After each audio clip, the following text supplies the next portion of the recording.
All right, folks, guess what? And welcome back. I have the SPL Machine Head.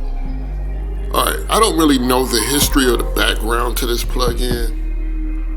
I'm not going to pretend like I do. But let's check out Plugin Alliance and see what they have to say about it.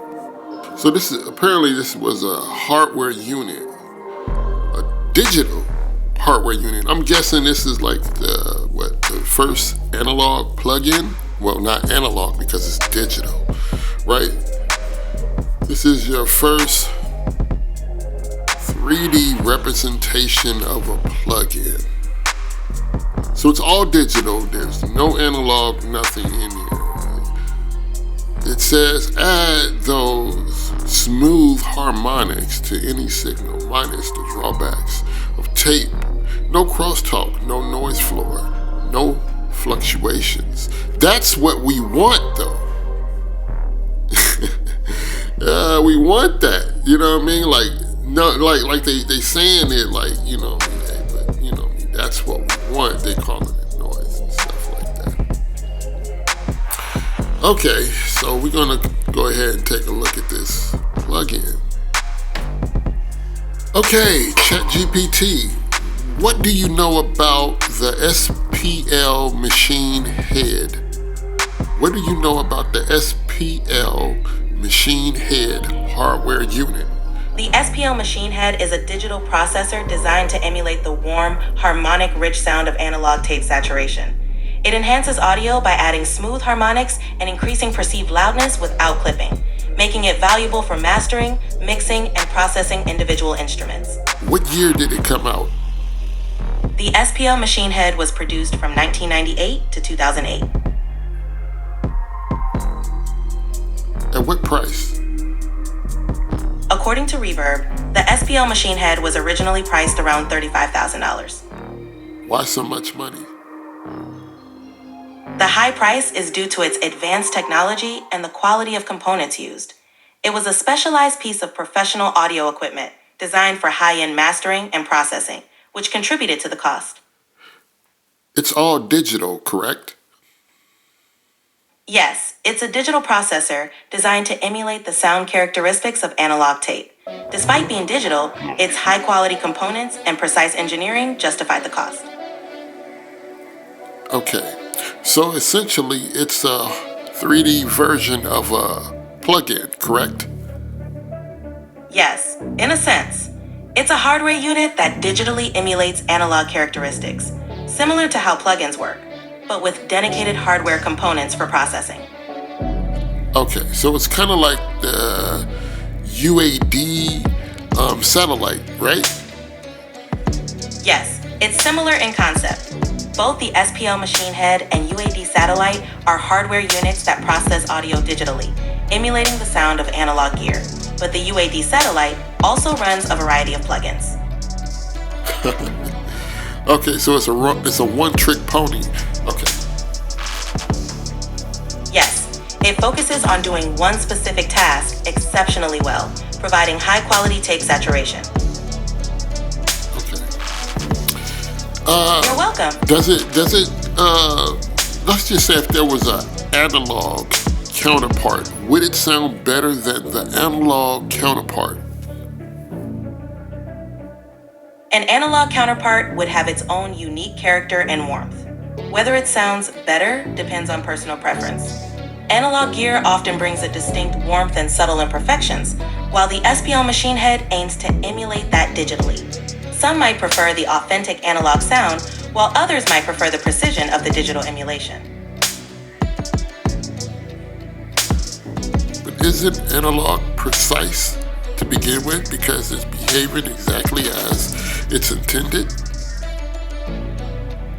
Analog gear is precise in its own way, but it also introduces subtle variations and characteristics that can differ from unit to unit. This adds a unique warmth and character, but it's not always precise in the digital sense. Digital emulations aim to capture this behavior consistently, offering a different type of precision. Interesting. It really is. The blend of analog and digital worlds offers so many possibilities. If you have more questions, feel free to ask. Indeed. Thank you.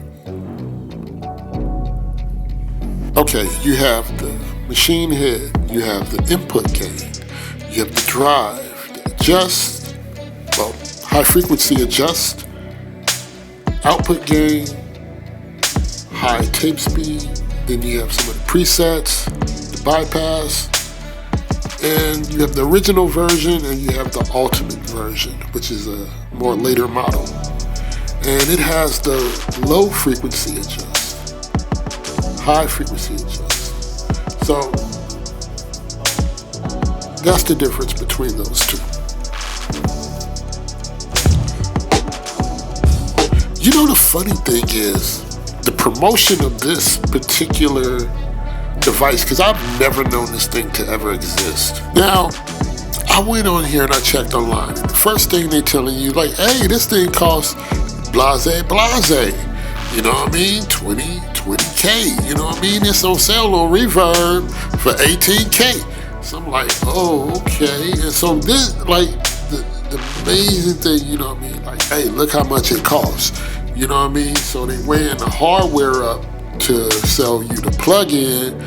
You know, most people are not going to be able to afford this device. I don't even think people really need it, to be honest. Given the fact that it is digital. And yeah, so you within the confines of digital. Yeah, they were using it for mastering and stuff like that. Yeah, that's cool, but it's still a plug-in. An overpriced plug-in. I'm just gonna be real, it's an overpriced plug-in. That's all it is, it's digital. So that means that it, despite its price, it still is only operating in a two-dimensional space.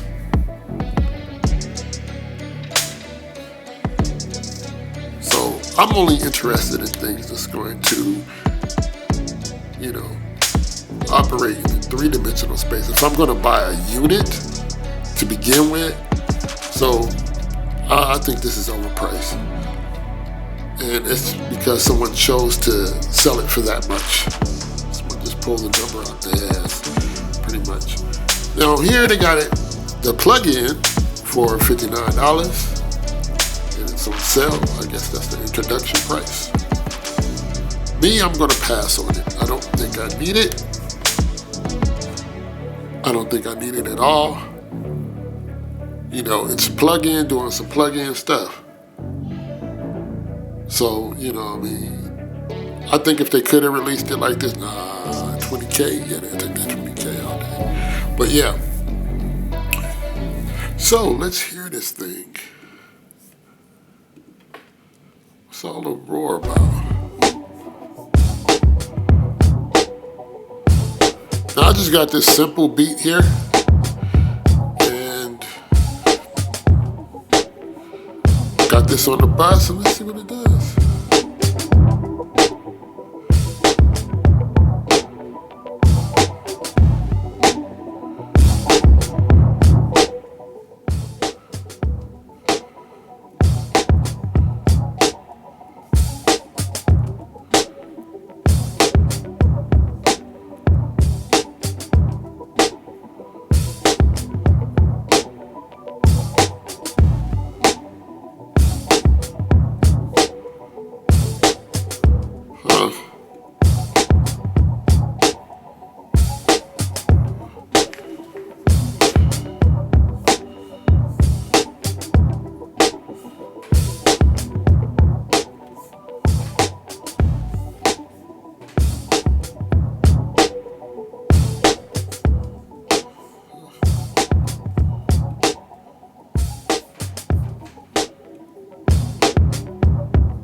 Yeah, so I feel like it's all hype at this point. I mean, like, okay, all right, okay, yeah. So I have nothing bad about SPL. Matter of fact, I'm going to get me some SPL stuff in a minute. Anyway, 2 devices I'm looking at, but they're hardware units, you know, and I'm just looking to get those 2 hardware units. But yeah, this plug-in, I'll straight pass on it. I'll straight pass. I don't need it. It just seemed like, you know, why spend my money on this? It's a plug-in of a plug-in. It does not introduce any new harmonics or anything. It's all within a digital realm. And yeah, no, I pass. I'm not gonna follow the hype. It's always some hype. Someone hype up something and like, hey, this thing is amazing and this, that, and the other, and it's basic. Stop playing. It's a plug-in of a plug-in.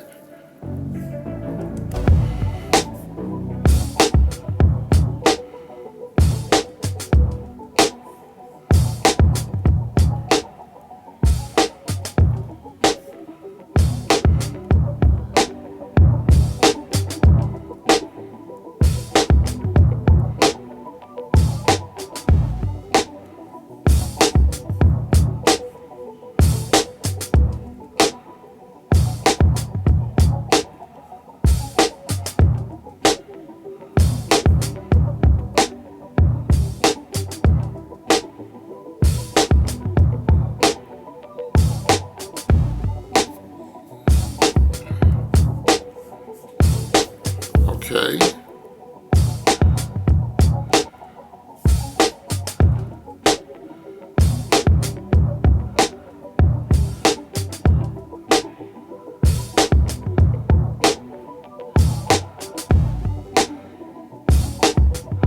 Yeah, so like I said, I'm gonna stick to what I'm saying, you know.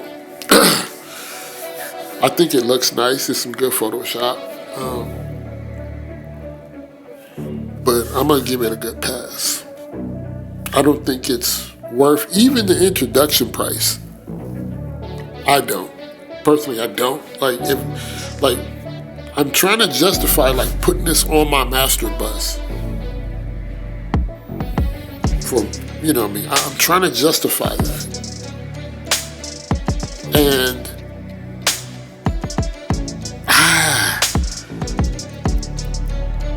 I just don't, yeah, I mean, why? Why? Yeah, so, yeah, I'm gonna give it a hard pass.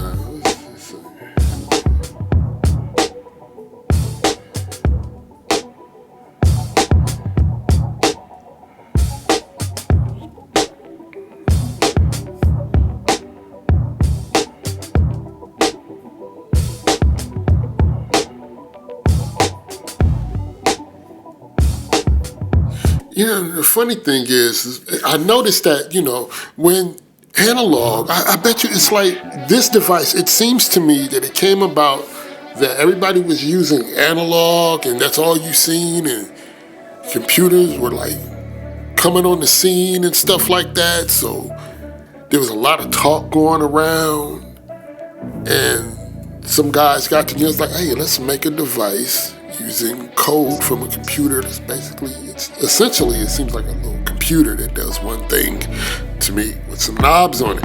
And voila, we got this box right here, and everybody want to get into computers, so we're going to inflate the price so fucking high that you're going to feel like you have to have it. You need this digital tape saturation processor on your master. So, price is inflated, it has to be good, right? It has to be. But it's a fucking plug-in. It lacks the 3-dimensional character of a 3-dimensional world. of a three-dimensional world. It lacks that.